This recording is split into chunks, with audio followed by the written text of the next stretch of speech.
Inside every single one of your devices, there's this constant invisible translation going on.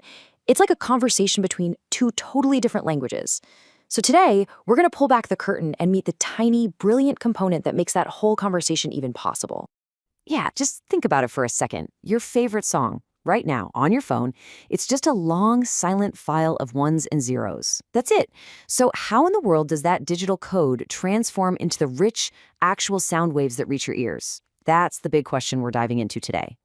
Okay, so to get this, we really need to understand these two different types of signals. First up, you've got your digital signal. The easiest way to think about it is like a light switch. It's either on or off, a 1 or a 0. It's super precise, but it moves in these distinct, kind of choppy steps. Then, on the other hand, you have the analog signal. Now this is a smooth, continuous wave, like the sound of your voice or a ripple in water. It represents the fluid, always changing nature of the world around us. So, right there, you can see the fundamental problem, right? We are literally dealing with two different languages, the digital language of machines and the analog language of our reality. And this is really the heart of it all. Our computers, our phones, they think in clean, perfect numbers. But the world we actually experience, sound, light, movement, it's all made of these continuous, messy analog waves. So for your computer to play a song, it has to somehow translate its perfect digital numbers into those smooth waves of the real world. The question is, how does it do that? Well, just like with any two languages, it needs a translator. And in the world of electronics, that translator has a very specific name. And here it is, the digital to analog converter, or what everyone just calls a DAC. Its job is actually beautifully simple in concept.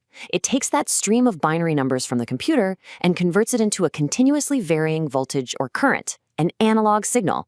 That's the signal that can drive a speaker or light up a pixel on your screen. It is the ultimate interpreter. And this is exactly why it's so critical. You have to think of it like a bridge. Without this bridge, our digital devices would just be trapped in their own little world of ones and zeros, completely unable to interact with us. I mean, every sound you hear from your phone, every image you see on a screen, it has to cross this bridge first. No exceptions. Okay, so how does this bridge actually work? I mean, how does a DAC physically take a number and turn it into a voltage? Let's pop the hood for a minute and take a look at the incredible engineering behind the magic. Now, there are a few different ways to build a DAC, but we're going to focus on two main designs to really get the principles down: the binary weighted resistor and the much cleverer R2R ladder. Now, I know, this is where it gets a little technical, but stick with me here because the core idea behind each one is actually pretty brilliant. All right, so this first method is pretty intuitive. I want you to imagine that each bit in the digital number, each 1 or 0, controls a water tap. A 1 turns the tap on, and a 0 leaves it off. Simple enough, right? But here's the key. These taps aren't all the same size. Each one is weighted based on its importance. So the most significant bit controls the biggest tap, letting through the most current, and so on down the line.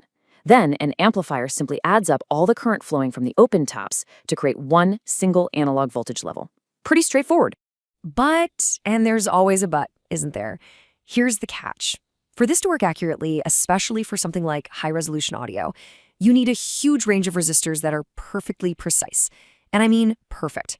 Trying to manufacture a resistor that's exactly 256 times bigger than another one, with literally zero error, it's incredibly difficult and super expensive to do. And that big limitation is what led engineers to a much more elegant solution. And this is it, the R to R ladder. This is just a brilliant solution to that whole precision problem. See, instead of needing a whole bunch of different resistor values, it only uses two, R and 2R, arranged in this clever ladder-like pattern. Just by arranging them this way, the network automatically and perfectly divides the voltage in half at each step. It creates the correct binary weighting all on its own without needing dozens of different, perfectly manufactured resistors. It's just an incredibly elegant and practical way to build a really accurate DAC. So here's the final trade-off. The binary weighted design, simple to understand but really hard to build well. The R2R ladder, on the other hand, while its network structure looks a bit more complex, is way more accurate and much easier to manufacture reliably. And that accuracy is exactly why it's so common in high-quality audio gear, where every tiny detail in that translation from digital to analog really, really matters.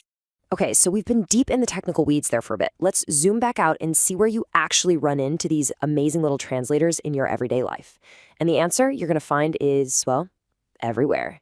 Seriously, Every single time you listen to music on a digital device, a DAC is doing the heavy lifting. Your phone, your laptop's headphone jack, it's got one. The circuits that tell your TV what color to make every single pixel, they're packed with them. They're in giant industrial machines controlling motor speeds, they're in our communication systems, in scientific instruments. They are truly one of the fundamental building blocks of our modern world. And that really brings us to the main takeaway here. While we celebrate things like processors and fancy screens, the DAC is truly one of the great unsung heroes of our digital age. So the next time you put on your headphones and press play, just take a second to remember what's happening.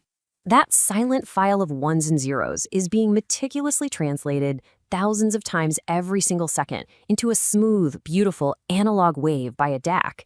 It's that tireless interpreter, that essential bridge that allows our digital world to finally speak to our analog senses. And that leaves us with one final thought to chew on. DACs solved the incredible challenge of turning numbers into sound and light.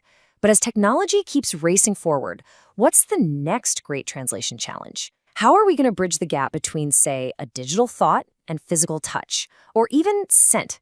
It's a pretty fascinating question to think about, isn't it?